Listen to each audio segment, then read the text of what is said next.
नमस्कार. नमस्कार. वाटूळ न्यूजमध्ये आपलं स्वागत. राजश्री, आता ह्या ज्या जिल्हा परिषदच्या आणि पंचायत समितीच्या निवडणुका होऊ घातलेल्या आहेत आणि या अनुषंगाने आपल्याला वडोदसो जिल्हा परिषद मतदारसंघातून आपल्याला उद्धव बाळासाहेब ठाकरे या पक्षाकडून उमेदवारी मिळालेली आहे आणि ही उमेदवारी आपण या पक्षाशी एकनिष्ठ राहिल्याने ही ती पोचपावती म्हणून पक्षाने तुम्हाला ही उमेदवारी जाहीर केलेली आहे. तुम्हाला काय वाटतं? बघा, कोणत्याही पक्षात काम करताना ज्यावेळी तुम्ही स्वार्थीपणे काम करता, पक्ष नक्कीच तुमच्या कामाची दखल घेतो. आज 51 वडदसोळ जिल्हा परिषद गटात मला जी उमेदवारी मिळाली ती आजपर्यंत मी केलेल्या कामाची पोचपावती मला माझ्या पक्षाने दिलेली आहे. माझे वडील स्वर्गीय रघुनाथजी चव्हाण या राजापूर तालुक्याचे संपर्क प्रमुख होते आणि त्यांनी वाढवलेली ही संघटना आज पुढे नेण्याचं काम आम्ही करतोय. ज्या वेळेला इथे संघटनेची बांधणी झाली त्यावेळेला माझं वय जरी लहान असलं तरी मी त्यांच्याबरोबर या पूर्ण राजापूर आणि लांजा तालुक्यामध्ये त्यांच्याबरोबर असायचो. त्यामुळे संघटना कशी वाढवायची, संघटनेचं काम कसं याचं बाळकडू आम्हाला त्यांच्याकडून मिळालेलं आहे.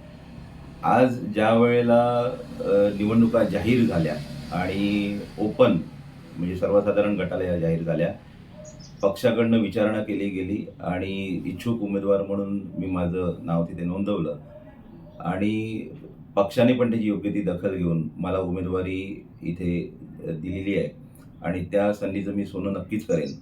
आणि ह्या निमित्ताने मी एकच सांगेन प्रत्येक कार्यकर्त्याला, कोणत्याही आमिषाला बळी न पडता, कारण तुम्हाला माहिती आहे की या कोकणामध्ये असेल किंवा महाराष्ट्रामध्ये असेल, आज महाराष्ट्र बिहार करण्याच्या दिशेने वाटचाल करतोय की पैशाची आमिषं देऊन दमदाटी करून लोकांचे पक्ष प्रवेश केले जात आहेत आणि आम्ही कोणत्याही पैशाच्या आमिषाला बळी न पडता एकनिष्ठपणे उद्धव बाळासाहेब ठाकरे म्हणजे शिवसेना, जी मुळात शिवसेना आहे, त्या पक्षामध्ये कार्यरत राहिलो आणि त्याची पोचपावती नक्कीच मला आमच्या पक्षाने दिली आहे आणि 100% आम्ही याच्यात यशस्वी होऊ हीच आशा करतो.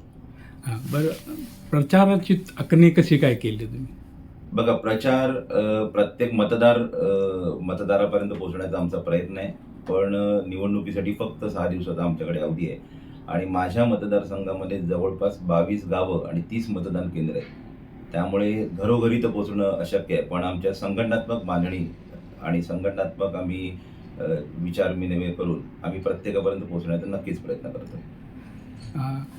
आपण निवडून आल्यानंतर जो आपण मतदारसंघामध्ये काम करत आहात, तर या मतदारसंघात म्हणजे नियोजित या जिल्हा परिषद मतदारसंघाचा विकास होण्यासाठी काय आखणी वगैरे असे केली आहे का? बघा, विकास म्हणजे तुम्हाला सुद्धा माहीत असेल की जिल्हा परिषदेच्या सदस्याला काही मोठा फंड नसतो, पण अभ्यासपूर्ण आम्ही प्रत्येक योजनांचा विचार करून, सरकारी योजनांचा अभ्यास करून नक्कीच प्रत्येक योजना आम्ही तळागाळातल्या सर्वसामान्य नागरिकांपर्यंत पोहोचवण्याचा नक्की प्रयत्न करू.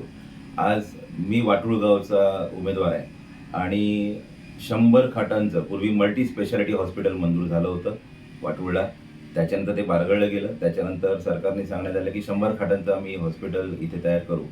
तर नक्कीच त्याचा पाठपुरावा करून, कारण ह्या पूर्ण हायवेला कणकवलीनंतर डायरेक्टली रत्नागिरीमध्ये आणि त्याच्यामुळे भरपूर लोकांचे प्राण पण जातात, तर ती आरोग्य सुविधा जास्तीत जास्त देण्याचा आम्ही प्रयत्न करू. आज जेव्हा मी फिरतोय मतदारसंघामध्ये तर भरपूर प्रश्न आहेत. रस्त्याचा प्रश्न आहे, विजेचा प्रश्न आहे, काय तर जरी आमचं सरकार नसलं तरी आमचे विधान परिषदेचे आमदार, राज्यसभेचे खासदार यांच्या माध्यमातून लोकांपर्यंत आम्ही त्या सुविधा देण्याचा नक्की प्रयत्न करू. सगळ्यात महत्त्वाची एक गोष्ट जेव्हा फिरताना एक जाणवली मला की आज इथला जो तरुण वर्ग आहे तो इथे स्थायिक कमी लोक आहेत आणि सगळे लोक जास्तीत जास्त मुंबईला आहेत नोकरी धंद्यानिमित्त, रोजगारानिमित्त.